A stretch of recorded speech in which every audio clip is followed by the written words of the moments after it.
Alright, you guys, get parts.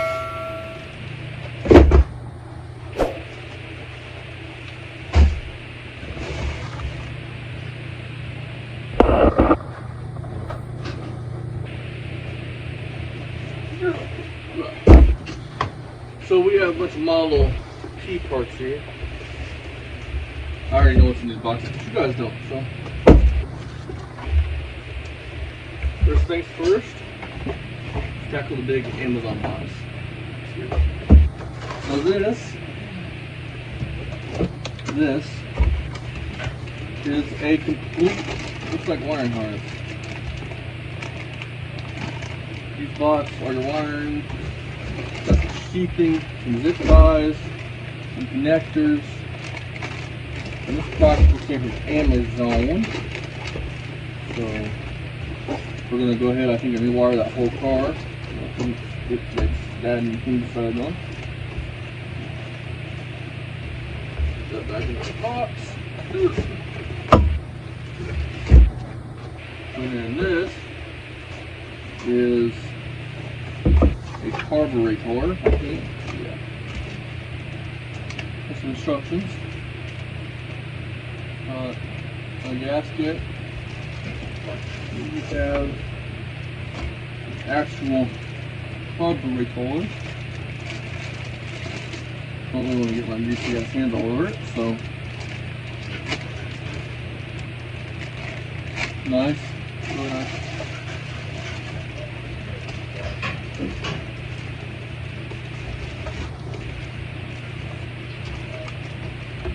And then this is the brand, you guys can see. Yeah, there you go.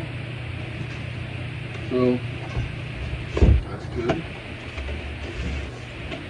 Big box out of the way.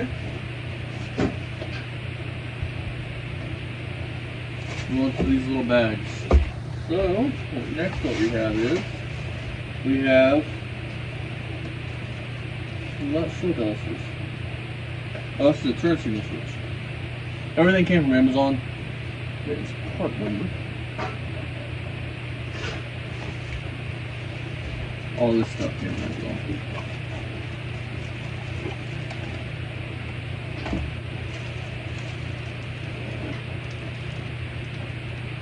Universal turn signal switch.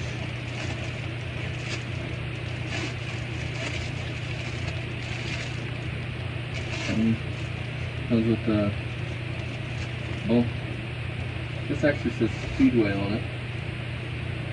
So I think this stuff actually came from Speedway. I'm not sure. I'm not sure at all. I think there was a Speedway box, but I'm not sure. And we got these, which are the turn signal lights to the front.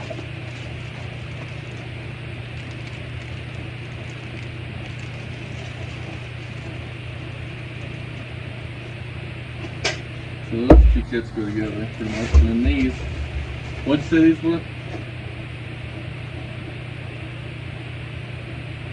Residual valves. Because when you mount your master cylinder lower or as low or lower than your calipers and wheel cylinders, and once the gravity don't feed it down, when it's above it, gravity will keep the fluid down, it says. But when it's mounted about the same height or lower than your wheel cylinders and calipers, the fluid runs back in it, so it don't keep no pressure on the pedal. These are residual valves, you guys. So you need basically 2 pounds on the front on any vehicle, or on a disc brake car. You need 2 pounds on the front and 10 on the back of residual pressure that stays in the line. and these are residual valves. I think the blue one's a 2 pound and the red one's a 10 pound. PSI or whatever. What's that number? And then there's a bunch of these in here. There's a red one, a blue one.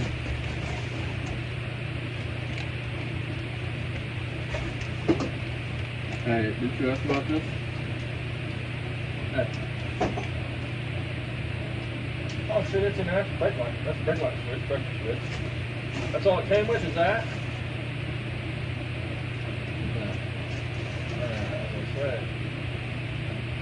Okay, well, cool, that brake light switch. I can go Alright, and see, this is your brake light switch. It's hydraulic. Because with that, Pressure switch, man. pressure switch. All old cars break like that, but What number? I think most of some stuff came with Speedway, I think.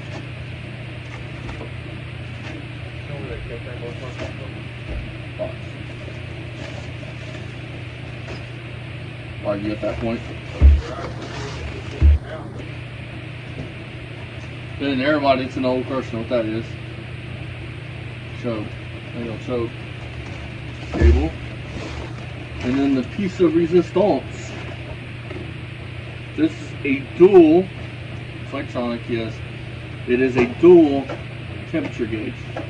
So with this, on a flat Ford, you have a temp sender on both sides of the engine. It's not just like on a small chip or something in one spot. You need something like this to read both of them. And then you just put a fuel gauge in your dash. Right now they have 2 temperature gauges for each side, which is not really the greatest. So use this instead.